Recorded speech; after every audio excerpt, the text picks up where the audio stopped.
1 second, folks. This second day in a row, something is going on with Facebook right now. It looks like the stream was deleted on Facebook. Just remove destination and re-add it. All right. Something going on with this, so I gotta re-add.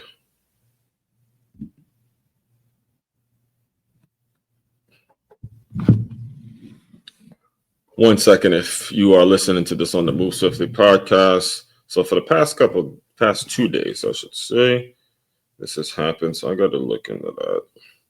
You know, I'm not a big technology man, so. But for the past 2 days, it's like I usually do the live stream from StreamYard. So last 2 days, what has happened? Facebook, what's up? What's up?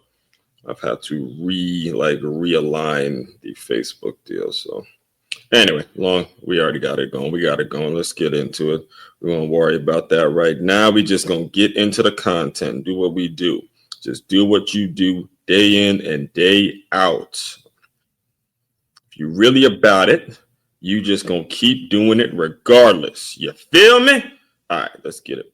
If you're really about it, you just gonna keep doing it regardless. You feel me? All right, let's get it. Yes.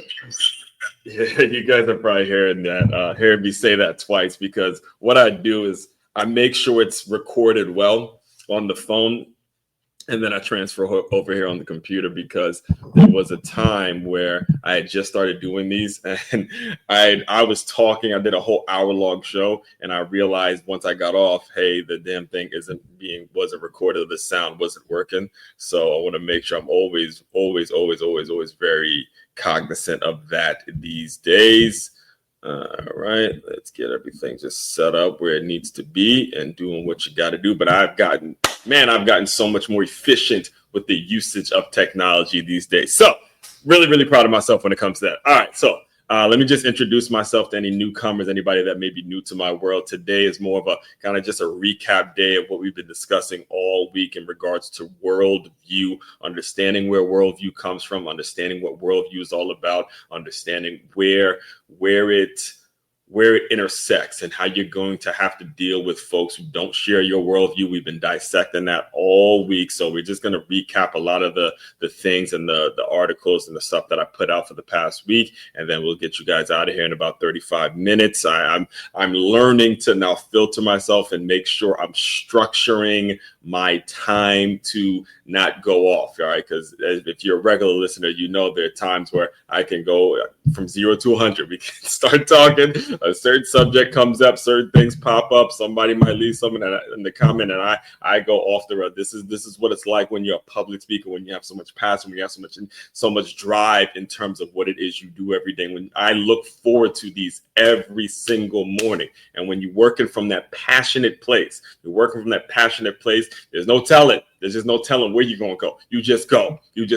And I challenge all of you to get there, because it's a great place to be. It's a great sense of self. It's a great sense of pride. It's a great place to be in your mental health, to really be working in your truth, living in your truth, grinding in your truth, and just absolutely going after your goals. When you have that, people, there's no stopping you. When you have it, and every last one of us have it, it is on you to find it. You got to find it. You got to look within. You got to go deep inside of whatever it is burning up in your heart, whatever up in your soul.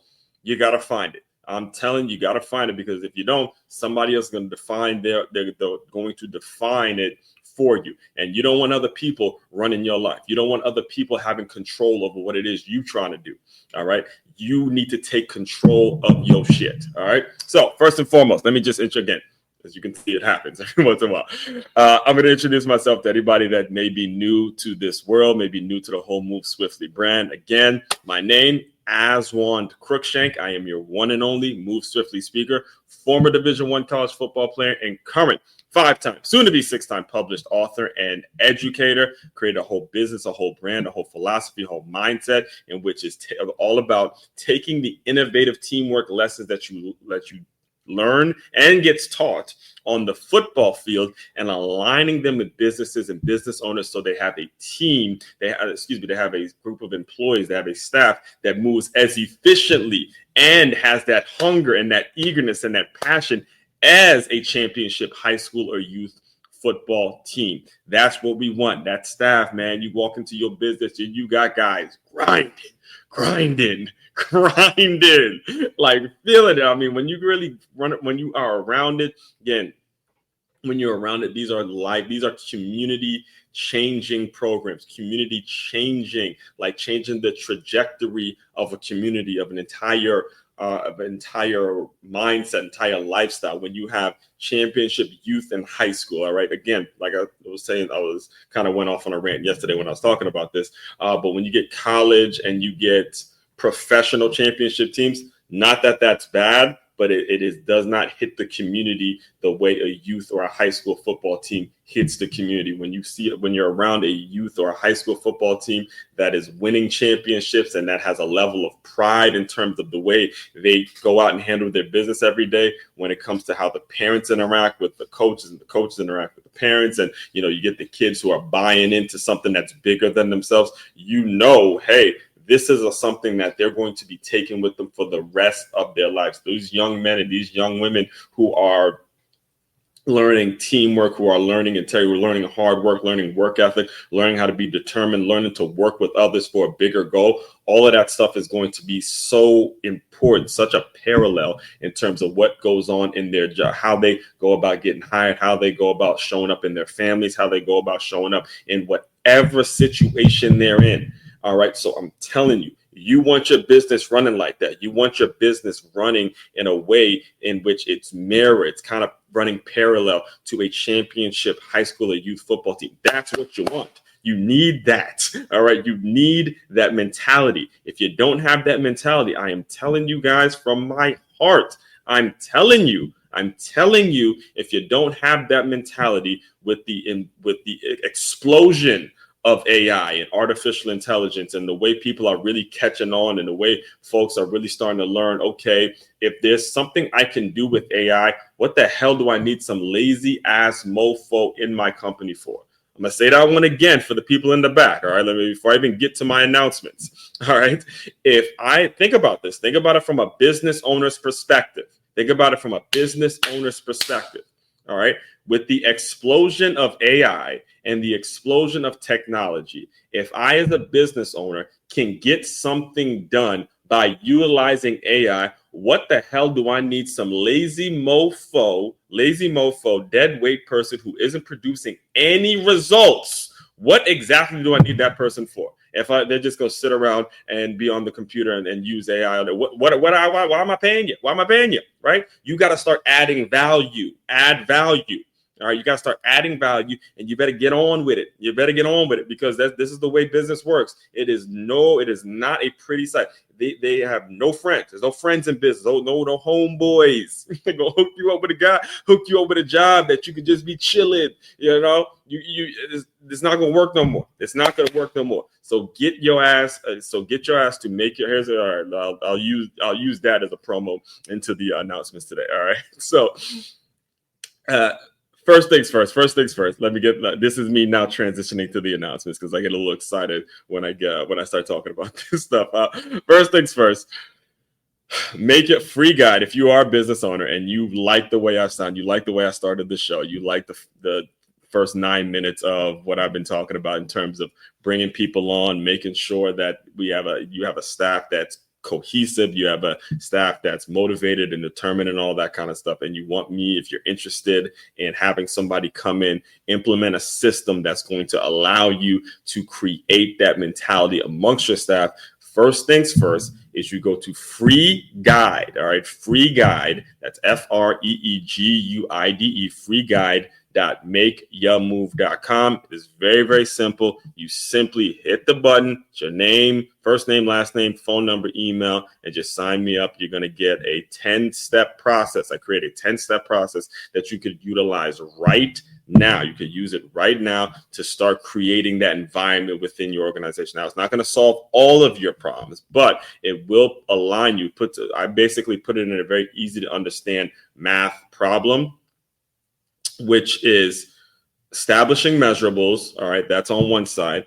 Creating a professional distance, and then, well, first of all, it's establishing measurables. Then there's a plus sign. All right, plus sign. We're going to put it in a simple math problem. Establishing measurables plus creating a professional distance that is going to equal a productive environment, which is what you want. All right, establishing measurables. You have got to establish measurables. I've said that thousands and thousands of times on this show, and I'm going to continue to say it, because without the measurables that need to be established day in and day out, and then you need to establish professional distance. You don't get to be their friends. You do not, as a business owner, get to be friends with the staff. You're just not going to work. Once you have those two things properly in place and you add them together or multiply, whatever it is you want to do, then a productive environment happens. All right. But without those two things, you're not going to have a productive environment. You're just going to have people talking. All right. People talking about stuff, and it won't work. So that is the first step, the very first step you need to take. Next thing, obviously, move forward. Just simply go to makeyamove.com. You can, again, you'll see it right there on the website. You can shop, you can book me to speak, you could just do more research.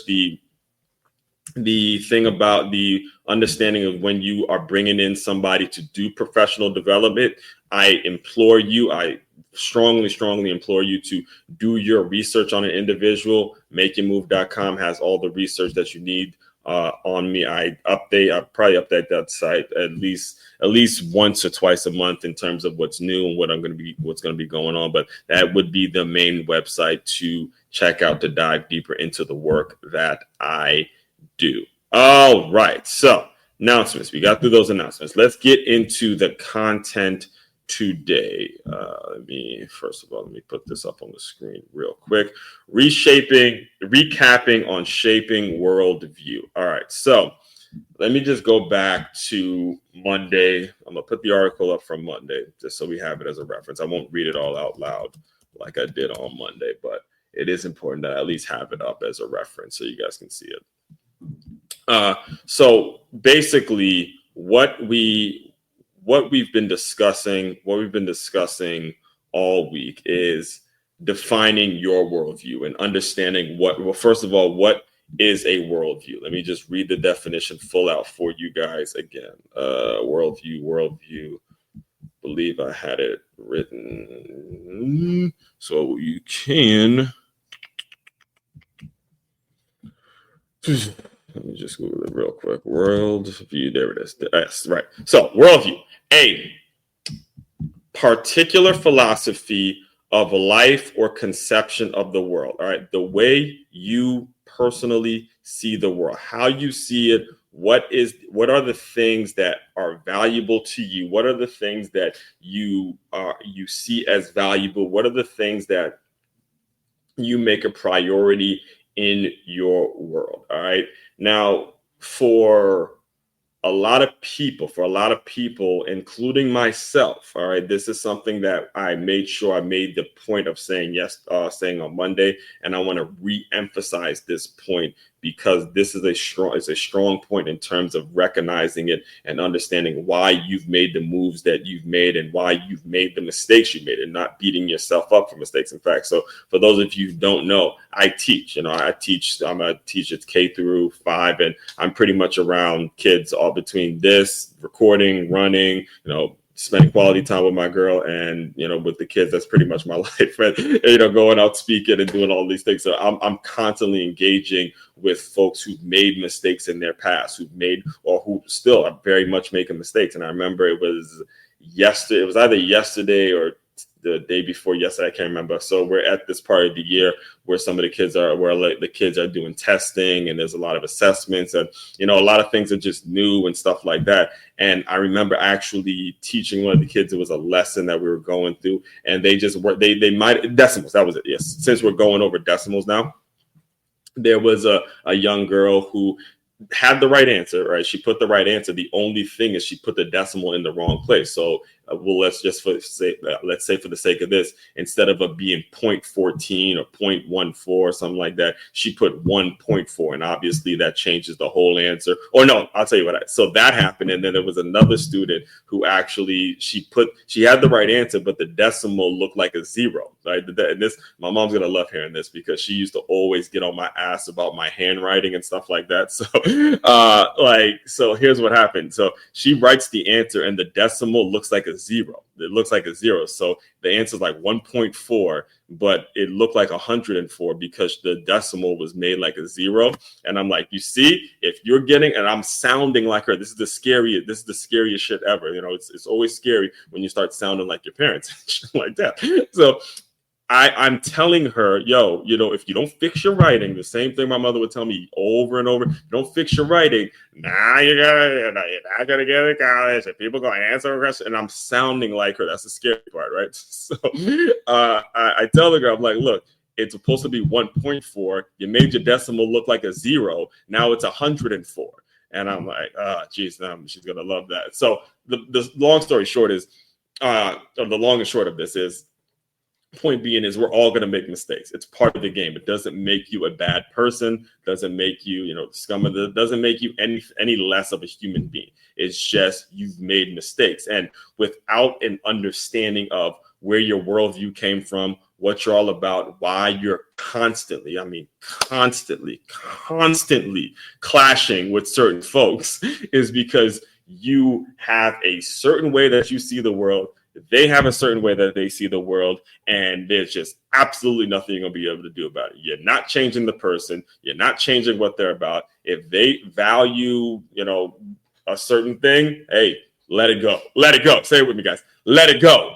Right? Let it go. They value some bullshit or what you perceive as some bullshit. Let it go. All right, let it go. You have your values. They have their values. Your goal now needs to be get around folks that share your same values and continue to progress and grow, because you're not going to get anywhere trying to appease folks that just simply don't get it. One of my favorite quotes ever is, and I think it's an anonymous quote, and I've posted it on several occasions, but it is, do not waste your time trying to explain yourself to people who are committed. This is the key word, committed to misunderstanding you. And they're not committed to misunderstanding you because you're a bad person. They're committed to misunderstanding you because they genuinely have certain things in their mind that keep them from ever understanding you. They just won't get it. Okay, they simply and plain won't get it. I mean, again, I've said it thousands and thousands of times. I was raised by a mother who would wake my ass up and go for a run. Like, she would not sit around and let me just sleep in.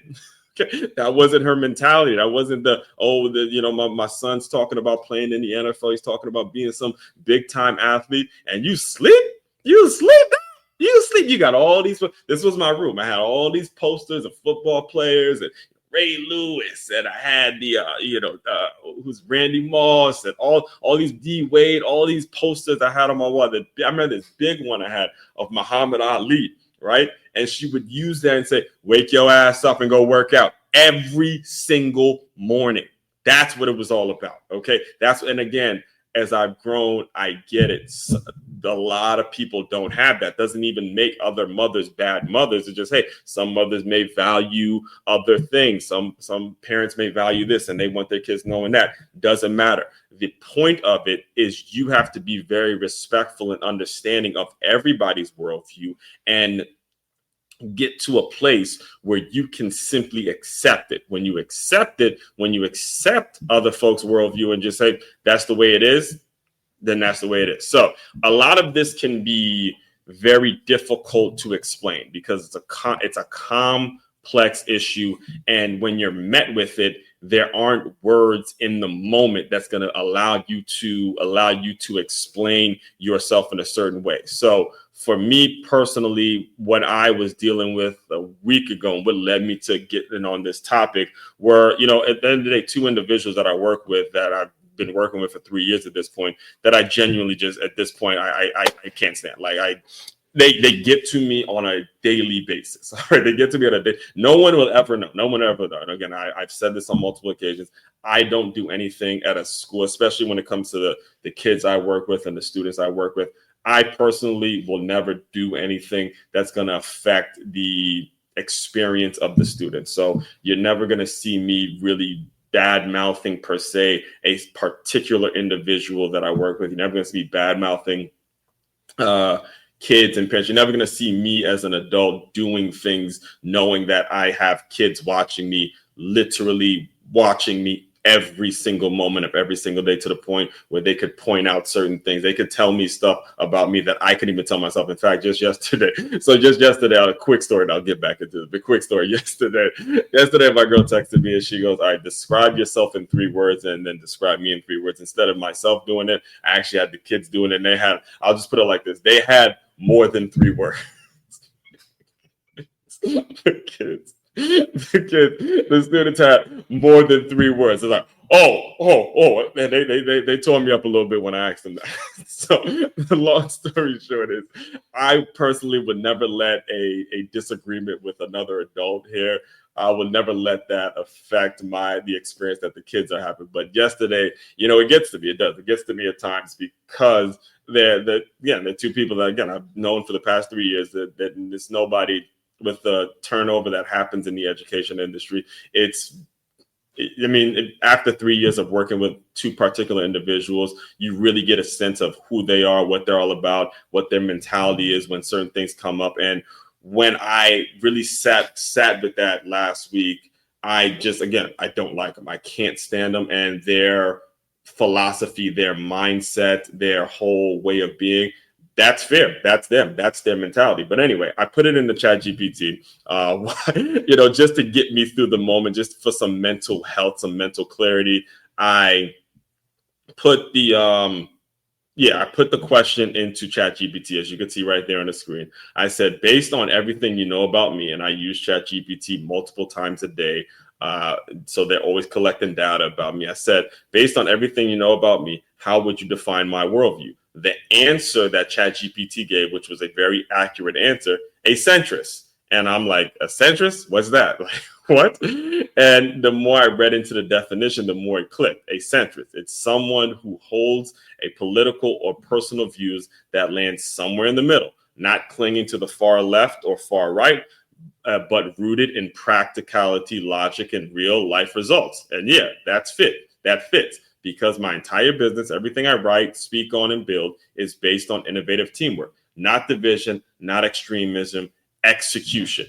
That's what it was. So whether or not I like a person's views or their personality or whatever it is, I'm always simply interested in what's going to get the results. And we clarified that. I put the question out there Monday with the goal and the hopes to get you thinking about, hey, what will my worldview be? What exactly am I going to do when I have a worldview that conflicts with somebody else, and we're both needing to be adults about it and work in the same industry, under the same building or in the same roof? How exactly do we move forward? Do I just leave and go find another situation, which I don't recommend you do? Or do I be an adult about it, learn what I can learn? And who knows, when you grow, when you have the mentality, hey, maybe you're going to grow to respect each other. You're going to grow to understand somebody else's point of view. And that should be what the goal is, to teach. You shouldn't even want to be in a job or be in a situation where you just agree with everybody. You just like everybody.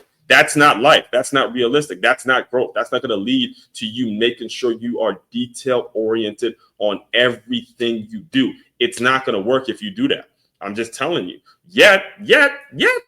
That's what the school system teaches. That's the employee mindset that folks teach. That's the problem that we have in our society, is we decide to tell young people, all right, this is what they do. They give you an A, B, C, or D in school, and all of a sudden they give you this acceptance, or they push these values on you. They push this value on you in which you as a young person feels like you need to have everyone like you. Fuck that. No, I don't give a shit. Like, you got to start to embrace being hated. You got to start to embrace being the one that's constantly getting looked at and say, okay, that's life. This is the reality. So I can start finding my truth, so I can stay on point. When you see professional athletes or high level entrepreneurs, folks that are actually making a dent and doing what they got to do, they are willing to run the gamut. In fact, I was listening to Marcellus Wiley, and he was, everyone's been talking about the RG3 and Ryan Clark situation. I gave a 10-minute rant on it yesterday,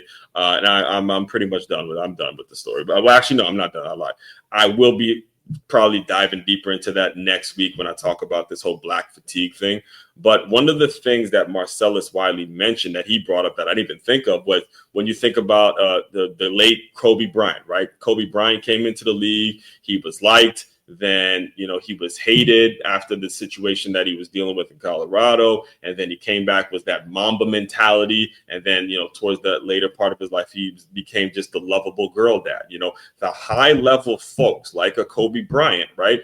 They don't give a shit about your opinion. They're going to keep focused. They're going to have this laser like focus about them that they don't care. That is the mentality, in my opinion, that we should be teaching. We should be teaching the mentality, hey, you got to stop giving a shit about if people like you. It's not going to happen, right? You can spend the rest of your life trying to appease everybody else, but it will not happen. No matter what you do, no matter how much you've done for a person, no matter how much you care about a person, everybody ain't going to fucking like you. Move the fuck on. All right. And that leads me to Tuesday. All right, let me get on because I've already talked enough for Monday.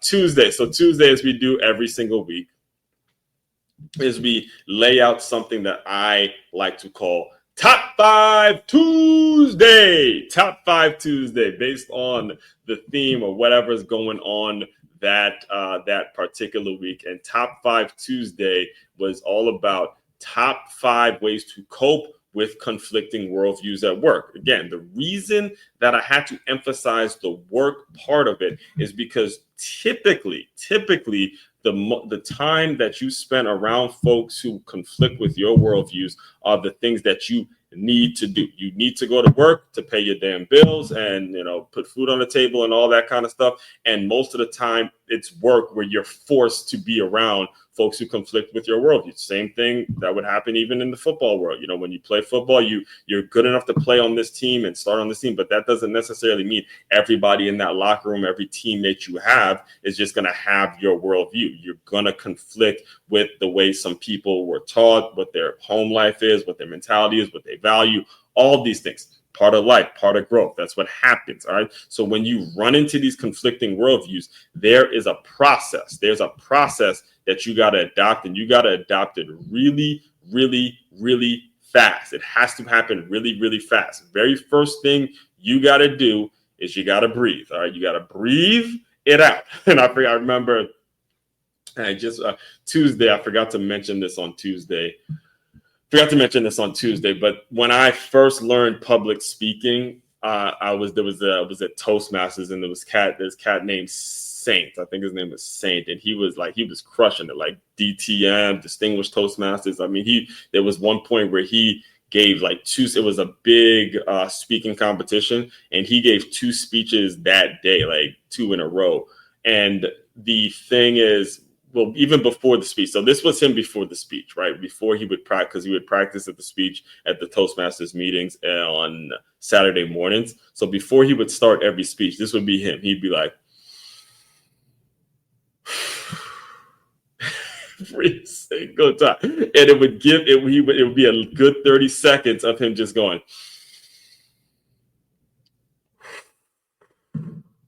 and going and giving a speech. I'm giving you this example because when you're dealing with coping worldviews, you got to breathe first. Take a fucking breath. Take a breath. Recognize it. All right. Breathe it out a little bit because it's a shock to the system. Once you take your breath, then you speak calmly. You have a a calm conversation. You speak calmly with the person. So that way, whatever information that you need to get across to that person who has a conflicting worldview than you get it across, you understand it, you guys understand each other, and you move on. Boom, because you were able to speak calmly. But if you don't breathe and you just clash, all right, clash with worldviews, and you start giving him or her some sarcastic bullshit, and you want to start throwing little attacks and taking little personal shots at a person, okay, then that forces a person to react. It's like, yo, now you coming at me wrong and all this kind of stuff. So that's where the breathing and the speaking calmly, it coincides. You have got to do that, because once you do those two, number 3 comes. Now you get to empathize. Now you get to understand, hey, I get where that person's coming from. You get where I'm coming from. And we can keep it all the way business-like. We don't gotta, you don't gotta like each other. You don't gotta hang out with nobody. You don't gotta go no happy hour with them. You gotta see them outside of whatever hours you have to work with them. And you can keep it moving. All right. Then you can empathize with them and just say, hey, that's life. It doesn't need to take up your energy. It doesn't need to take up your time, your most valuable resources, which is your time, your most valuable resource, which is your time. Next thing, number 4, create the professional distance. And you can notice, right? It's the same thing that I teach when it comes to you as business owners. How do you create a cohesive staff? You're going to see the same exact things. Creating this professional distance is the same thing in business. All right. You have got to do that, because if you're in business, money needs to be made. Money needs to be flowing in, and you need to be bringing in people that actually know how to do the damn job. All right. Not create some damn social club. All right. And then number 5, move the fuck on. Move the very, very self-explanatory one. Move the fuck on. Move the fuck on. Once you've done all 4, you breathe. You spoke calmly, you empathize, you create a professional distance, move the fuck on. Whatever that is for you, that is only what you can answer that question. All right. You have to be the one to say, okay, did what I had to do. Information was communicated to whatever the party needed to be, and understand each other. Now it's time to move on and get better, whatever it looks like for you. All right. So that was top 5. That was top 5 Tuesday. And now yesterday, Wednesday. Oh man, very, very, very rewarding day for me. I'm telling you, I got a chance. So the image that you're looking at. Let me get some water before I start. If you are looking at this on YouTube, Facebook, or LinkedIn, you're looking at an image of my parents, and that was an image that was sent on Mother's Day, and my father's wearing a sweater of a clothing brand named the Jumper Status brand that was created by my cousin, my mother's nephew. So when I saw that picture, and I was like, okay, this is it. I have to talk about it. Me personally. I got to address this situation. Your one and only Move Simply speaker. I got to break all this down when we talking worldview, because you talk about my parents and then my favorite cousin. Now we have to break the whole thing down. So yesterday, go back to the episode yesterday. The term that I've come up with, the working title of book number 6, Win-Trapreneur, which is all about being an entrepreneur, having an entrepreneurial vision, and aligning your entrepreneurial vision with a job that pays you every 2 weeks. I have coined the term Win-Trapreneur, and I wanted to talk about how my worldview was shaped and really be a person that practices what they preach. When you think about whether it's my cousin, my sister, mother, and father, go back and listen to the episode, because if you look at their philosophies and the mindset that they all have, and look at what they're doing, and you kind of blend that, you take a blender and you merge all of that together, a lot of what I do and what I say makes a whole lot of sense. I mean, it's been said by multiple people. I mean, more people than you would probably ever imagine. It's like Aswan, probably one of the most misunderstood individuals you will ever meet. I actually remember a woman telling me that. Like directly. Like, I mean, and here's the thing about when you get around some women, they start throwing them back, they start drinking a little bit, they get really emotional. Men do it too. I do it too. That's why I don't drink anymore. She comes to me and kind of in her buzzing phase. You could tell she's buzzed. You could tell she's been kicking them back, and she goes, "Aswan, one of the most misunderstood people that I've ever met. And it stuck with me because I immediately thought of those four. I immediately thought of the way my mom moves, the way my dad moves, the way my cousin moves, the way my sister moves, and you blend all of them together and you have me. You have me in a way where, okay, he has this crazy idea, but the shit be making sense. Be making sense when you really break it down. This is why I can empathize with a lot of people. I can work with a lot of people. I can be the dynamic speaker. I can, go here one day, go there one day. I can jump from, in fact, today I have several interviews. The interview elements can be back on the show. I booked something. Like, there's so many little things I could put my hands in because the foundation, right? The foundation that was set by these four people. And that's where you got to start looking at your city, whatever the situation is. Again, I'm just speaking to you on my end, but I want to keep you guys understanding this is me being a role model. This is me setting an example. This is me basically saying, hey, this is how I'm able to move. And I'm proud of it. I'm proud of where I came from. And until you get to a place where you start becoming proud of where you came from and stop, complaining about whatever may have happened to you in the past, no one's going to want to be around you. No one's going to work with you. You're not going to have a shot at really actually excelling to your fullest potential because it's your past. It's what made you who you are. Learn to be proud of it. Obviously, there were mistakes made, like we talked about earlier. There were things done that, hey, you made a mistake and hurt you or whatever it is, but learn to be proud of the places that you came from, because when you step into the world and you step into these places where your worldview and another person's worldview conflict, if you don't have that sense of pride and that sense of confidence, yeah, it's like my mom's, your ass is grass. Your ass is grass. You will not make it, because the people that do make it, the people that do have the establishment, they got that confidence and they walk around with that confidence. You can smell it on them. You can feel it on them. And I've always said that. And I'll close you out with this concept, because once I graduated from Stony Brook, I remember really getting to the point where I started envisioning my life, and me and Mama, we'd watch football games and stuff. So instead of watching the players, I had transitioned into watching the coaches and how they carry themselves and the way they talk to their guys and their players and how they deal with refs, how they call plays, all that kind of stuff. And that's what I mean. That confidence, not the cockiness, but the confidence piece. Ooh, ain't nobody stopping you with that. You can never have too much of that. I don't give a shit what nobody says. You can't have too much of that type of confidence. We got that type of confidence. Come on, man. Ain't nobody stopping you. It's nobody stopping you. It's like it's like you're a professional athlete and you're walking into the arena and you're like, I'm about to bust everyone's ass up in here. And this is why I'm such a big sports guy, because I love that. I live for that. I live for that mentality. I'm addicted to it. I'm addicted to it. So, all that being said, like I said, we're going to keep you on here for only about 35 minutes on Thursday's recap, just to do a recap. Tomorrow, look out for Faith-Based Friday. Saturday, we're going to be probably finishing. We're starting, not finishing up. We're starting the Miami versus Florida game. We're breaking that down on Film Session Saturday.